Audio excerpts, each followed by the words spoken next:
प्यारे बच्चों, आज की ऑनलाइन कक्षा में आपका स्वागत है। आज हम पढ़ेंगे वर्धमान फलन व ह्रासमान फलन।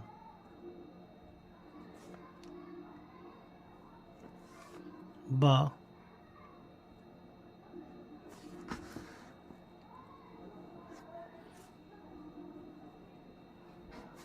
ह्रासमान फलन।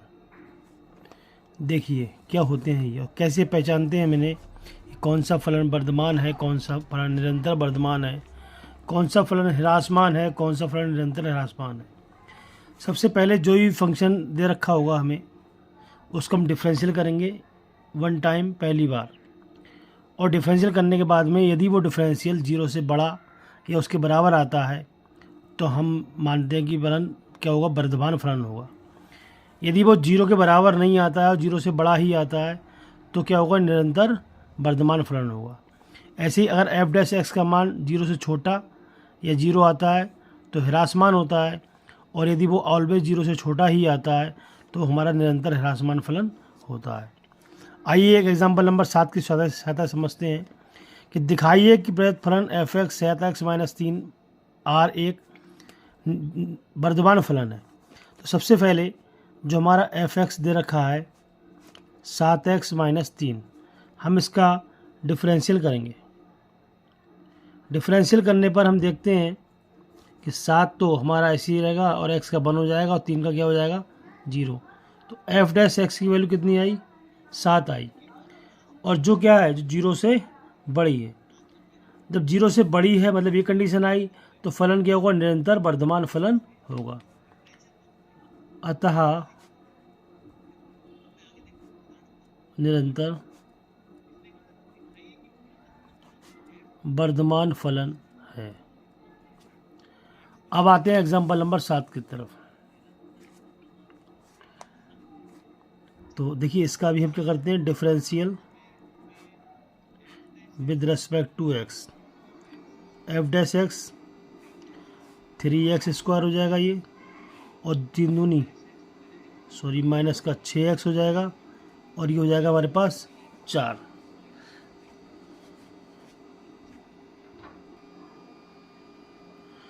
तो देखते हैं कि 3x² माइनस 6x प्लस 4 को आगे सॉल्व कैसे करते हैं।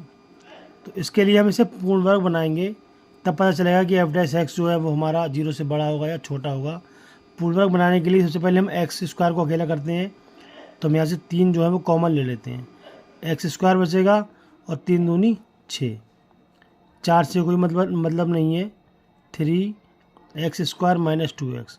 अब x का जो गुणांक होता है उसके आधे का वर्ग जोड़ते हैं और आधे का वर्ग घटाते हैं, प्लस 4, 3 ये बन गया आपका x माइनस 1 का होल स्क्वायर, और क्या बचा, 1 का स्क्वायर 1,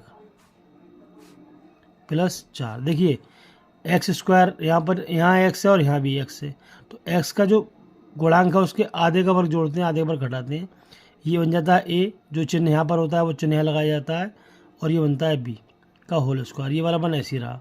अब 3 से हम अंदर मल्टीप्लाई कर लेंगे तो x माइनस 1 का होल स्क्वायर, और 3 एकम 3 प्लस 4। अब 3x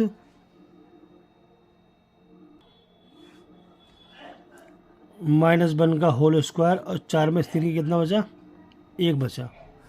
तो यहाँ पर आप देखिए यदि हम x की वैल्यू 0 भी रख दें तो ये पूरी कंडीशन 0 हो जाएगी, लेकिन 1 फिर भी बच जाएगा। अर्थात जो एफ डैश एक्स है वो ऑलवेज क्या होगा, वो हमारा 0 से क्या आएगा, बड़ा आएगा। अतः और जब 0 से बड़ा एफ डैश एक्स का मान आता है तो बताया गया था कि निरंतर वर्धमान फलन होगा। अतः ये फलन कैसा हुआ, अतः फलन निरंतर वर्धमान फलन होगा। तो आप समझ गए होंगे कि x का मान यहाँ पर 0 रखने पर ये 1 आएगा, मतलब 1 आएगा तो 1 0 से क्या होता है, बड़ा होता है। और जब 0 से बड़ी कंडीशन लेते हैं तो हमने बताया था कि एफ डैश एक्स का मान जब 0 से ज़्यादा आए तो हमेशा फलन क्या होता है, निरंतर वर्धमान फलन होता है। तो हम लिखेंगे अतः फलन निरंतर वर्धमान फलन होगा। अब चलते हैं हम एग्जाम्पल नंबर 9 की तरफ। इसमें है कि सिद्ध कीजिए कि प्रदत्त फलन एफ एक्स बराबर कॉस एक्स 0 से पाई में ह्रासमान है, पाई से 2 पाई में वर्धमान है, और 0 से 2 पाई में ना तो वर्धमान है ना ही ह्रासमान है। तो आइए इसके ए पार्ट की तरफ चलते हैं। तो जो एफ एक्स है वो हमारा दे रखा है कॉस एक्स, इसका हम डिफरेंशियल करेंगे, differential with respect to x. F dash x आएगा हमारे पास माइनस का साइन एक्स, माइनस का साइन एक्स। अब आप देखिए पहला पॉइंट है कि 0 से पाई में फलन कैसा है, ह्रासमान है। यदि आप 0 से पाई की वैल्यू लगाओगे, ठीक, तो हम क्या देखेंगे कि एफ डैश एक्स का मान जो होगा वो माइनस का आएगा। तो माइनस का मतलब है लेस देन 0, हमेशा 0 से कम आएगा। कैसे लिखेंगे देखिए, चूंकि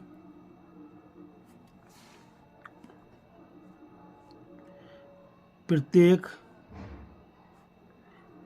x बिलोंग टू 0 से पाई के लिए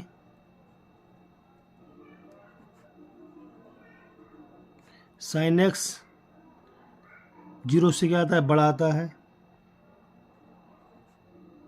तब हम पाते हैं कि जो एफ डैश एक्स है वो क्या होगा, वो 0 से छोटा आएगा। अतः 0 से पाई में एफ क्या होगा, ह्रासमान होगा। ये माइनस है ना, अगर ये माइनस नहीं होता तो साइन एक्स का मान 0 से पाई बाई 2 में प्लस आता तो क्या होता, 0 से बड़ा आता। जब 0 से बड़ा आता तो क्या होता, ये वर्धमान होता। लेकिन चूंकि माइनस है तो 0 से पाई के बीच में साइन हमेशा 0 से बड़ा होता है। अब माइनस लगा देंगे तो क्या हो जाएगा, वो 0 से छोटा हो जाएगा। अतः एफ डैश का मान 0 छोटा आता है तो फलन क्या होगा, इस पर ह्रासमान होगा। अब चलते हैं इसके सेकेंड पार्ट की तरफ। देखिए सेकेंड पार्ट देखिए,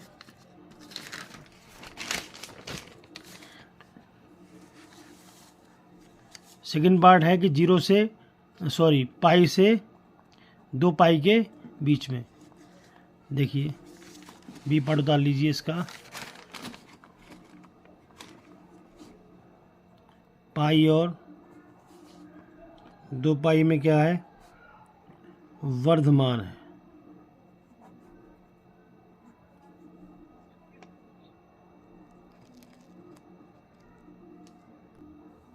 देखिए पाई से 2 पाई के बीच में, पाई से 2 पाई के बीच में क्या होता है कि एफ डैश एक्स का मान जो होगा, चूंकि पाई और 2 पाई एक्स बिलोंग टू के लिए साइन एक्स लेस देन होता है 0। मतलब पाई और 2 पाई के बीच में यदि हम मानेंगे, देखिए ऐसे हमारे ASTC 180 से 360, आप समझिए ये जो 90 का एंगल होता है, ये 90 का एंगल हो गया, तो 90 180 हो गया। अब 180 से 2 पाई मतलब 360 की बात चल रही है, तो 180 से ये 180 से 360 की बात चल रही है। तो इसमें साइन प्लस का होता है, इसमें सही प्लस के रहते हैं, लेकिन टेन और कॉट जो होता है उसमें प्लस का रहता है, बाकी सब माइनस का होते हैं। तो साइन हमारा क्या होगा, माइनस का होगा, मतलब 0 से क्या आएगा, छोटा आएगा। तो एफ डैश एक्स का मान 0 छोटा मतलब माइनस की वैल्यू आएगी, और एफ डैश एक्स जो हमारा आया था, एफ डैश एक्स जो आया था वो हमारा माइनस में आया था, और हम माइनस की वैल्यू इसमें लगाएंगे तो माइनस माइनस क्या हो जाएगा, प्लस हो जाएगा। साइन एक्स की वैल्यू जो आएगी वो क्या आएगी, माइनस की। एक माइनस तुझे लगा हुआ है और एक माइनस की वैल्यू आएगी साइन की, तो माइनस माइनस क्या हो जाएगा, प्लस हो जाएगा। तो पॉजिटिव वैल्यू पॉजिटिव हो जाएगी, मतलब वो 0 से क्या हो जाएगी, बड़ी हो जाएगी। अतः एफ डैश एक्स का मान बड़ा हो जाएगा 0 से। तो फलन होगा हमारा ह्रासमान फलन।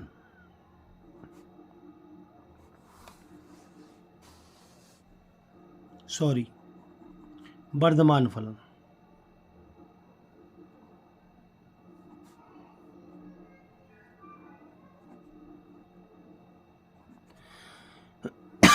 सी पार्ट की तरफ चलते हैं। 0 से 2 पाई में ना तो वर्धमान है और ना ही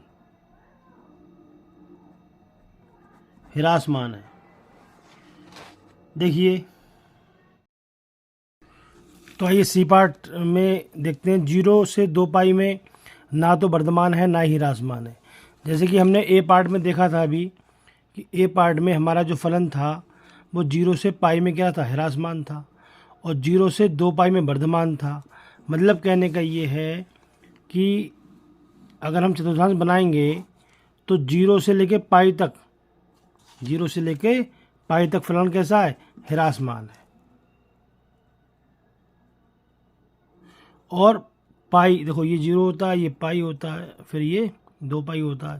तो 0 से पाई ये हो गया और पाई से 2 पाई तक ये हो गया। तो 0 से 2 पाई में क्या था, 0 से 2 पाई में था हमारा वर्धमान। तो ये हमारा क्या है, वर्धमान है। तो कभी भी ऐसी कंडीशन आ जाए कि फलन 0 से ये आधे में ह्रासमान है, आधे में वर्धमान है, लेकिन अब पूछ रहा है कि 0 से पूरा 2 पाई तक पूरा पूछ रहा है, तो ये फलन ना ह्रासमान होगा ना वर्धमान होगा, क्योंकि आधे में ह्रासमान है आधे में वर्धमान है। तो अगर पूरा, ये तो 2 कंडीशन थी हमारे पास, 0 से पाई निकालो तो हमने निकाल दिया ह्रासमान। अब था कि पाई से 2 पाई निकालो, पाई से 2 पाई 180 से 360 तक, तो हो गया वर्धमान। लेकिन अब वो कह रहा है 0 से सीधे सीधे 2 पाई 360 तक निकालो, तो इसमें ना तो वर्धमान होगा ना ही ह्रासमान। तो लिख देंगे ए बा बी भाग से स्पष्ट है कि फलन 0 से 2 पाई में ना तो वर्धमान होगा और ना ही ह्रासमान। तो ये आपका एग्जाम्पल नंबर 9 हो गया।